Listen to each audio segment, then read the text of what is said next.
There's a moment barely noticeable when a conversation turns into a battlefield. It doesn't start with shouting. It begins with a tightening in the chest, a subtle clench in the jaw. The breath shortens, the heart races, and then the words become weapons. Not because we want to hurt, but because something inside us is hurting. Deeply, invisibly. We raise our voices not out of clarity, but confusion. We argue not from strength, but from the fear of not being heard, of not. Mattring. Arthur Schopenhauer once wrote that life is the constant expression of the will, force that drives every being to assert itself.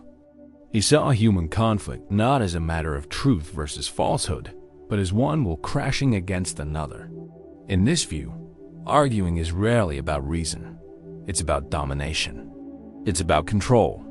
And beneath that control, there is always fear. Fear of being small. Fear of being wrong. Fear of disappearing in the eyes of the other. Neuroscience gives us another window into this experience. When we really argue, our brain doesn't stay calm and collected. It activates the limbic system, the emotional center. Cortisol floods the body.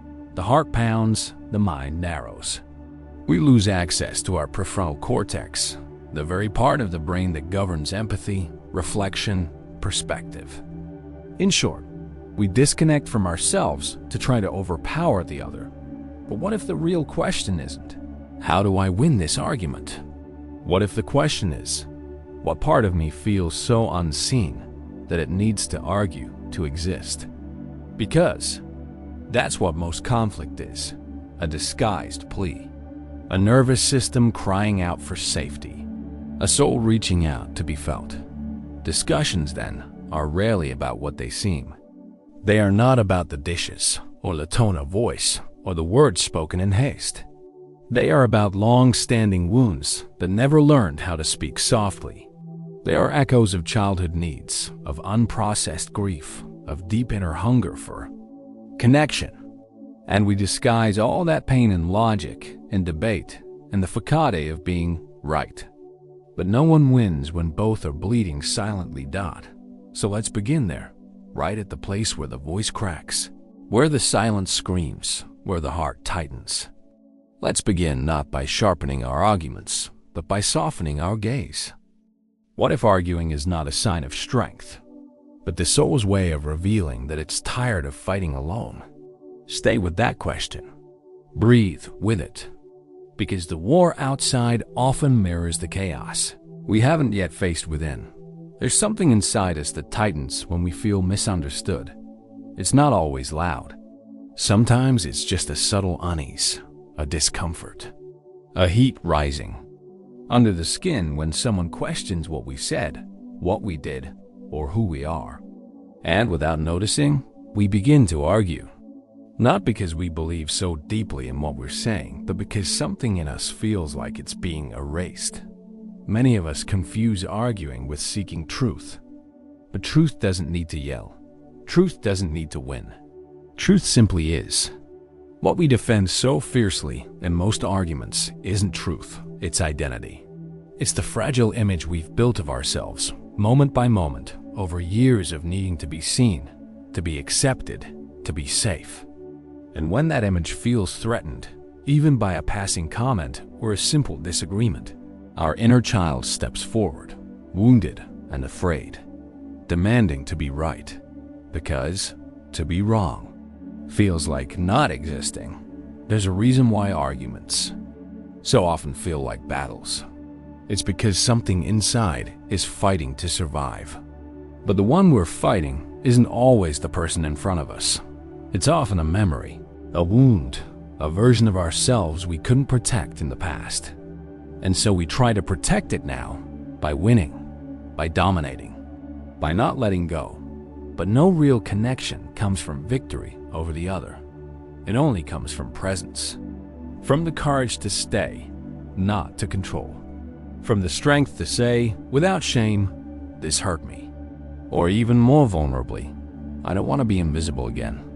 Arguing may feel like strength, but often It's a mask for pain that hasn't learned to speak with softness.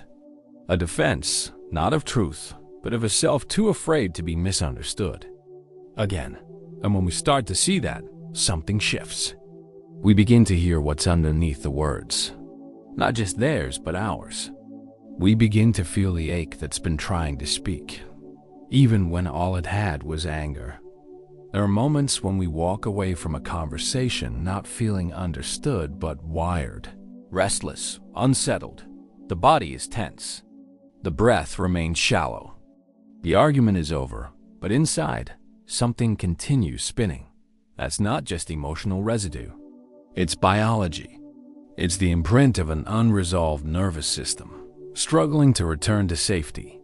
Neuroscience reveals that when we engage in conflict, especially when we feel attacked or cornered, our brain shifts into survival mode. The hypothalamus sends a distress signal. The adrenal glands respond, flooding the body with cortisol, the stress hormone. The heart speeds up. The muscles prepare for fight or flight. Rational thought fades, and instinct takes over.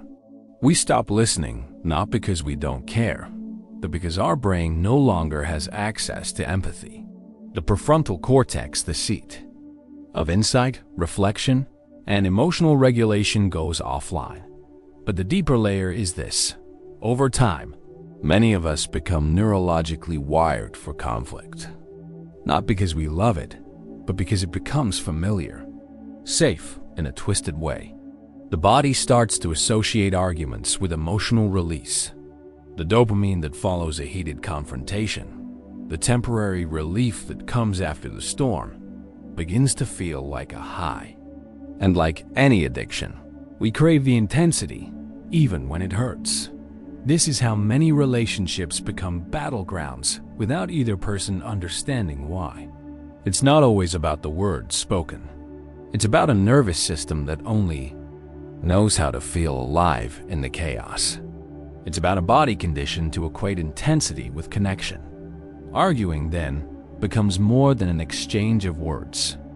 It becomes a ritual of survival, a loop that starts not in the moment, but in the past. In the years when we had to raise our voice to be heard. In the times we felt safer in conflict than in silence. In the heartbreaks that taught us that love must always be earned loudly, desperately, painfully. But here's the truth few dare to whisper. If the nervous system seeks conflict, it's because it has forgotten how to feel safe in peace. And healing begins not with avoiding arguments, but with learning how to be with ourselves without the noise, without the spike, without the storm. Just presence, just breath, just being. There's a strange emptiness that follows the heat of an argument, even when we feel we've won. A silence not of peace, but of absence. The heart doesn't celebrate. The body doesn't relax. And deep down we sense it. Nothing was truly resolved. That's because the real wound was never about the argument itself. It was never about who said what, or who proved their point. It was always about something older, deeper, more hidden. And what plays out in those heated moments is often just the surface of a far more intimate battle. When we argue and feel momentarily victorious, what we gain is fleeting. A brief high, a sense of control. But what lingers is the same ache, the same question that was there before. Why do I still feel alone in this? Why does the pain keep returning? The answer lives in the unconscious, in the part of us that repeats. Patterns not out of logic, but out of longing. We don't just argue to win, we argue to be seen, to be felt, to be known by someone who might finally understand the storm inside. And when the other can't do that or won't, the conflict repeats like an echo, louder each time, more desperate, until the soul is too tired to keep pretending that logic will fix what is emotional. These cycles are not flaws in our character. They are remnants of a psyche trying to find wholeness. Arguments become the theater where we act out what was never healed. The script changes, but the roles remain. And unless we pause deeply, honestly, We risk living the same scene with different faces over and over again. So the question is never just how do I stop arguing? The real question is, what part of me is still waiting to be met? Because that part won't be satisfied with being right. It wants resonance. It wants to be held. And no victory in debate can ever replace the quiet miracle of being understood without needing to fight for it. There's a particular kind of argument that feels cleaner, nobler, almost virtuous. It's when we believe we're standing for a higher truth, defending ethics, protecting values, or correcting what feels deeply wrong. But often, what disguises itself as moral clarity is something far more personal, more fragile, more human. It's the ego, quietly aching to feel significant. Many of the most heated discussions are not truly about right or wrong. They're about someone, somewhere, carrying the quiet shame of feeling not enough. And instead of confronting that shame, we construct identities that look righteous. We adopt roles of the awakened, the informed, the conscious. We correct others. We point out inconsistencies. We raise our voices, not only to be heard, but to feel taller in a room where our inner child still feels small. This illusion of moral superiority becomes a shield, a spiritual or intellectual crutch we lean on, hoping it will compensate for the deep places where we feel unworthy, unseen, unimportant. And the tragedy is that it works temporarily. It gives us a sense of ground, of elevation. But it never truly connects us to others. It isolates. It distances. It turns conversation into performance. Because superiority, even dressed in wisdom, is still a form of hiding. It's a way of saying, I refuse to feel my own vulnerability, so I will focus on yours. And in doing so, we lose the very thing we claim to defend, our humanity. True presence, true depth, true awakening. These do not need to dominate or correct. They listen. They pause. They make space for complexity, for contradiction, for humility. They know that the person shouting might be grieving, that the one who misunderstands might be drowning. That truth rarely yells, it whispers through compassion. And so, the next time the urge rises to prove yourself right in the name of morality or truth, notice what's underneath. It might not be conviction. It might be an old bruise, longing, not to win, but to be witnessed without needing to fight for a place in the world.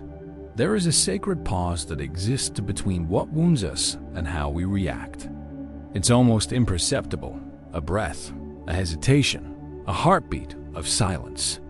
And in that space lives the possibility of freedom.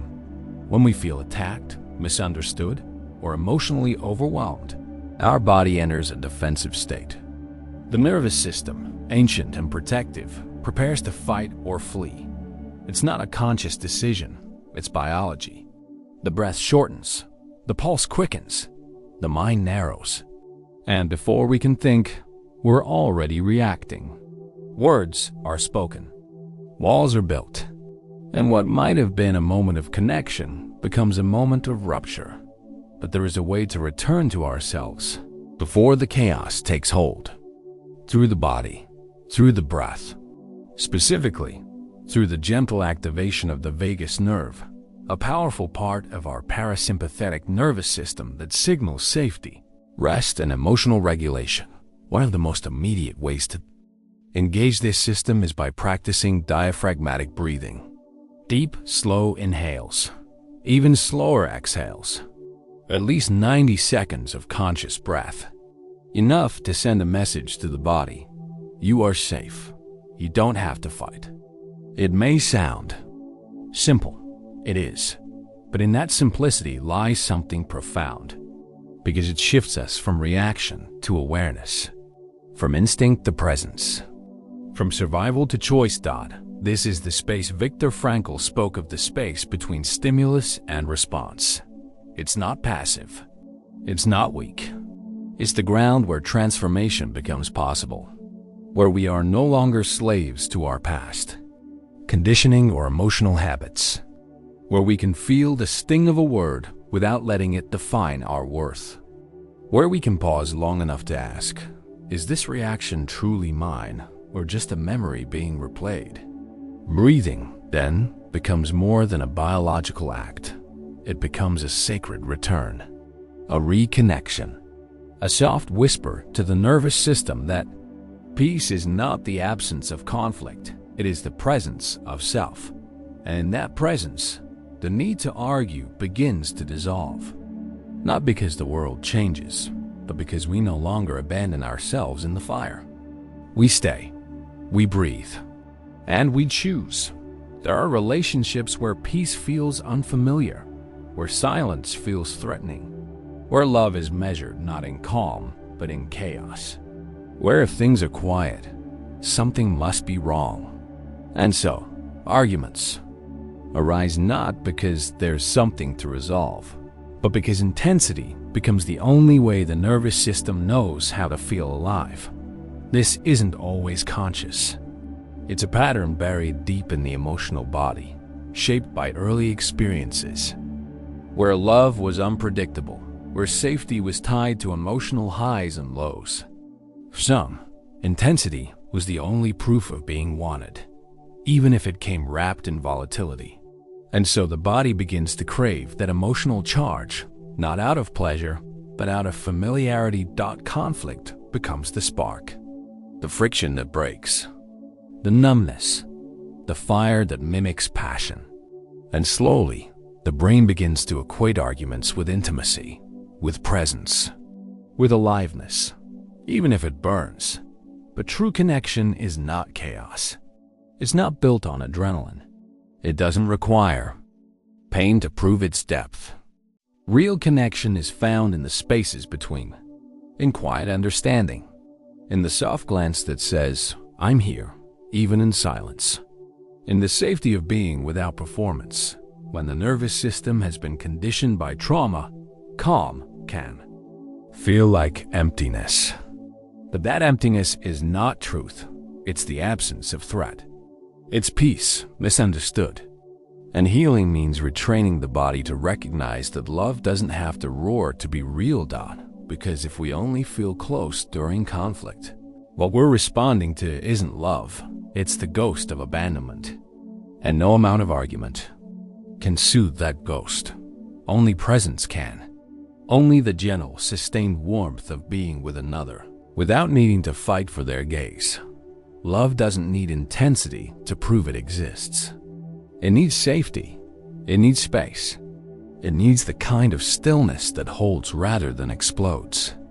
And when we finally learn to recognize that stillness, we begin to see what we thought was connection was often just survival, dressed as passion.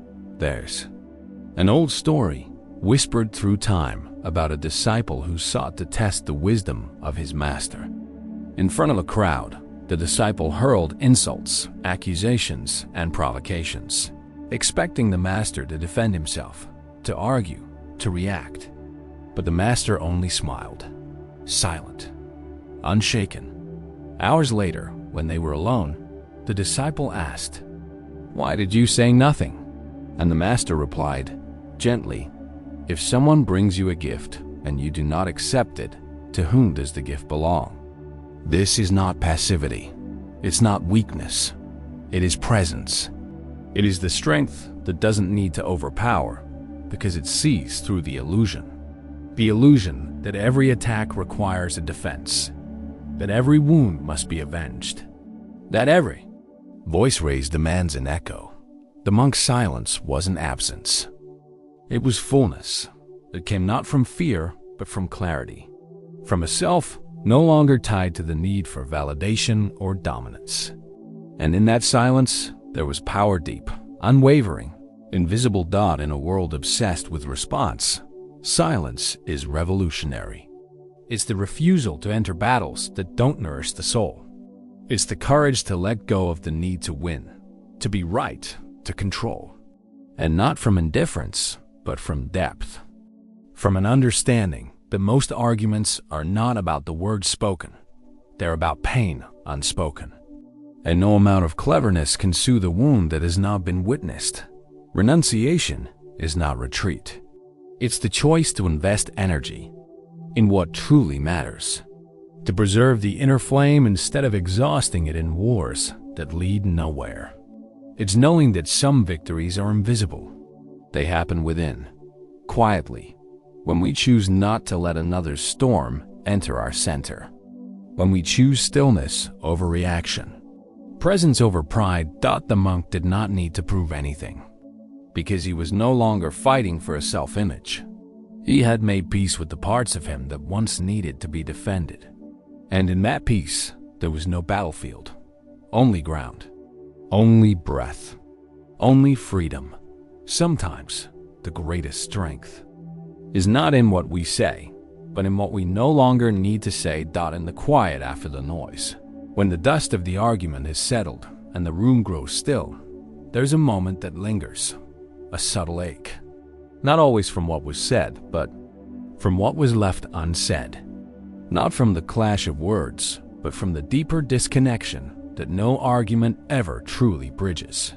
Viktor Frankl once wrote, "Between stimulus and response, there is a space.